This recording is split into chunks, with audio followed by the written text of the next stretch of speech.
Can you tell us how has COVID-19 affected people's daily lives in South Africa? Sure. Well, at the end of March, South Africa went into a heavy lockdown for a period of 5 weeks. Our lockdown was quite a lot stricter than a lot of countries in the world. It was only essential workers who were allowed to go out during the day. Everybody else had to stay home and could only leave their homes if they needed to buy groceries or perhaps go to the pharmacy or to get some kind of medical attention. So we weren't allowed to exercise outdoors, not even to walk our dogs. Wow. Alcohol sales and tobacco sales were completely banned. Then on the 1st of May, we moved down a lockdown level. We went into what was referred to as level 4. So restrictions were very slightly lessened. We were given between the hours of 6 and 9 in the morning where we were allowed outdoors to exercise, but there was still a strict curfew in place and no alcohol and cigarette sales were still allowed. Some aspects of the economy were allowed to reopen, but again under quite strict regulations. Then from the 1st of June we moved down another level to level 3, which is where we are at the moment. Now things are a little bit less restricted. We've got no curfew, we've got no limitations on when we're allowed to exercise outdoors.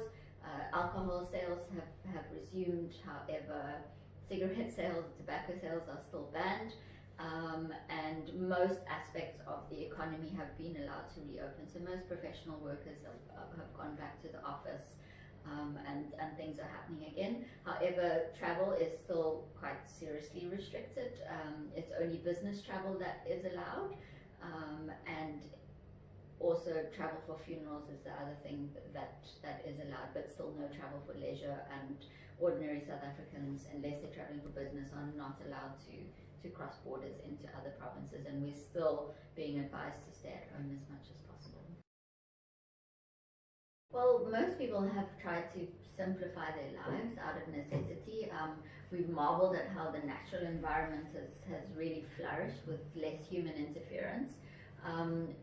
People have tried to help those who are in far worse circumstances than themselves. And if you have a look at all the online home workout sessions that have popped up all over social media, I think a lot of people have also tried to improve or maintain their fitness levels with home workout sessions. And we even saw marathons being run in people's gardens, even marathons being run on balconies. But on the other hand, you find others that are now complaining about their newly formed COVID bellies and worrying about fitting into their jeans that they haven't worn for many weeks after living in comfy clothing for so long. And I suppose all of that is a result of all the home cooking and baking and experimenting that people have been doing with their time as well. We've also pretty much zoomed ourselves out. Zoom has really been a way in which a lot of people have kept in contact with their friends and family, having online quiz and games nights, even cheese and wine tastings on Zoom with friends and family. It's also how our team have kept in contact with each other, and we've used Zoom to plan and strategize, and also to upskill ourselves and our agent partners with product training sessions. I think a lot of us have also reminisced on our past travels and looked back with greater appreciation, and also dreamt about when we can travel again and all the places that we would like to go and visit. Some people have been able to endure the coronavirus lockdown in a comfortable home with a fully stocked fridge, with private medical care and online learning for their children. For millions of others, this has been a month of misery, of breadwinners not working, of families struggling to survive, and of children going to bed and waking up hungry. So that really struck a chord for us, and made us ask ourselves the question, what more can we do?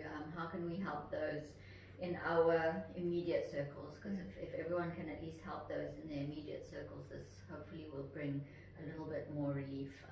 But also made us question, post-COVID-19, when travel reopens again, how can we better support our those smaller tourism providers? In our business, we always try to support, and we like to always make sure that we've got at least 40% of our business that we're supporting other smaller tourism businesses and helping them to grow. So that's going to be key once things get going again, to try and get back on their feet all of those smaller service providers within the industry. Yeah, well, future business opportunities are of course very uncertain. It's definitely not business as usual. We need to plan and work towards the next, the new normal, whatever that's going to be. We can really only speculate. All we do know is that there's never been a previous time in history where travel has come to such a complete standstill as it has during this COVID-19 time. So it's giving us this extra time is giving us the opportunity to rethink about travel and to reset our business priorities. For most travelers, safety and health is going to be top of mind for the foreseeable future. And suppliers, be it hotel and accommodation establishments, restaurants, activity suppliers and providers, transport, are all planning and implementing their post-COVID-19 protocols, also following government regulations. So we, at the same time, will be doing the same thing within our business, and making sure that when we have travelers traveling with us, that they feel comfortable and safe, and that we're helping them to put in place as many safety measures and precautions as possible. For example, all of our clients arriving and getting a little bottle of hand sanitizer, providing them with masks, and making sure that our suppliers as well, making sure that we know all the suppliers that we're using have got the strict protocols in place. We know that since 9/11, travel changed drastically after that time, and the same thing is happening now post-COVID-19. So there's going to be a new set of inconveniences that travelers are going to have to get used to. Just for example, local domestic flights that we used to arriving an hour and a half before our flight, we're now needing to be at the airport 2.5 hours before a domestic flight. So those kind of things are going to be an inconvenience, and checking into hotels as well, if we have to go through all of the safety checks and procedures. It's going to be a different way of traveling, and it's going to take us some time to get used to. All right.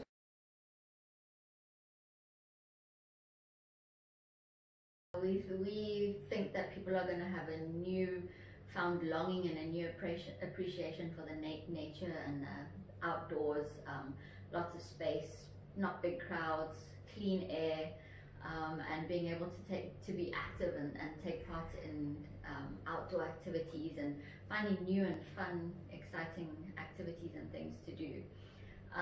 Of course, we also believe people will want to be spending time with their loved ones that they were cooped up at home with for all of these weeks and months, and also probably spend time with those friends and family that they were not able to see during lockdown. So it's a good opportunity to break free from that. We believe that travel needs to be a lot less prescriptive. People are going to want more freedom and flexibility and options of things that they can do, find different ways of doing things that were done in a very much standard way previously, and in that way we're looking at how we can offer that to our clients. How are we going to find ways to make our offerings more appealing and to take into consideration those type of things. How has Southern Africa 360 started preparing for this? Well, our team's passion and knowledge for the Southern African region really is boundless. We want to be able to show and tell everything that we've got to offer to everybody, particularly the lesser explored places, those hidden gems in the country that not a lot of people might know of or have heard of. For example, the natural splendor of the Northern Cape region and the vibrant and unique cultures of the Limpopo province. However, realistically, most of the clients that travel with us to South Africa are generally first-time visitors. And those first-time visitors want the highlights. They want to go to those places that they've heard of, they know of, that their friends have been to before. So we find the most popular routing that almost all of our markets like to include is, of course, Cape Town, the Winelands, the Whale Coast, the Garden Routes, that entire coastline, and then oftentimes also including some kind of a safari. So one of the things that we've been working on is to plan and produce packages built around that, but looking at each of our different markets, because we know how each of them travels differently. So how can we take that stock standard routing, and how can we make it unique for each of the different markets that we work with. So for example, if we just look at accommodation and how that varies when it comes to choosing where our clients will stay. Our Danish clients, we generally find they like to stay in nice central locations where it's safe. In the evenings they want to be able to walk to their dinner venue and back to their hotel. UK market on the other hand, they like the smaller, more boutique-y type of properties, and our German and Dutch clients, they like the personalized approach that they get from owner-run small guest houses and bed and breakfasts. And then on the complete other hand, our Indian markets, they prefer your more mainstream, bigger, recognized brand hotels, and a must for them is rooms that are able to accommodate 3 adults sharing. Okay. And then it also differs in how these different markets travel around the country.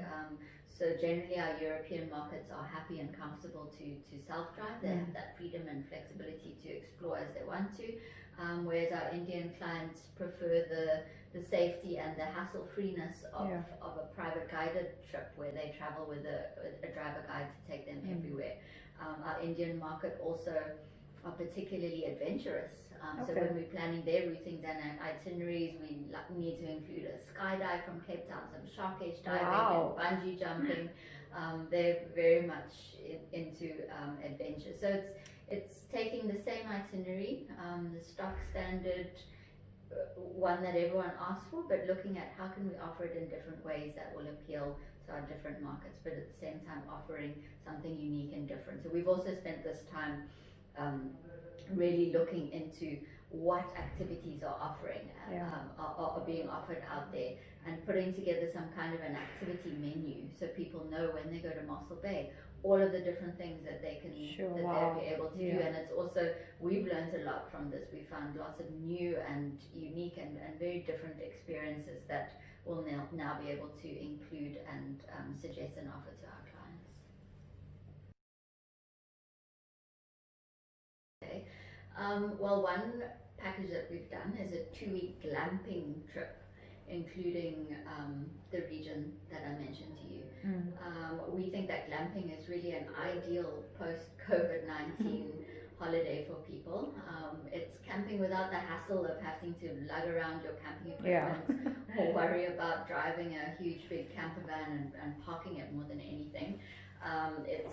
There's less bugs, no shared ablutions, so it's really transforming camping into more of a luxury experience, but still having that camping feel and camping element. And then at the same time, it also offers that nature and outdoors, socially distancing type of trip that we believe people are going to be looking for, with staying in areas that offer a lot of fun and outdoor activities. So that's the one. And then another one is a fair trade holiday in the same region. So this is an aspect that's really close to our heart, is responsible travel. That's travel that takes into account the 3 pillars of sustainability. So making sure that our trips are protecting the natural environment, ensuring that local communities are benefiting, and that cultures are shared and not eroded.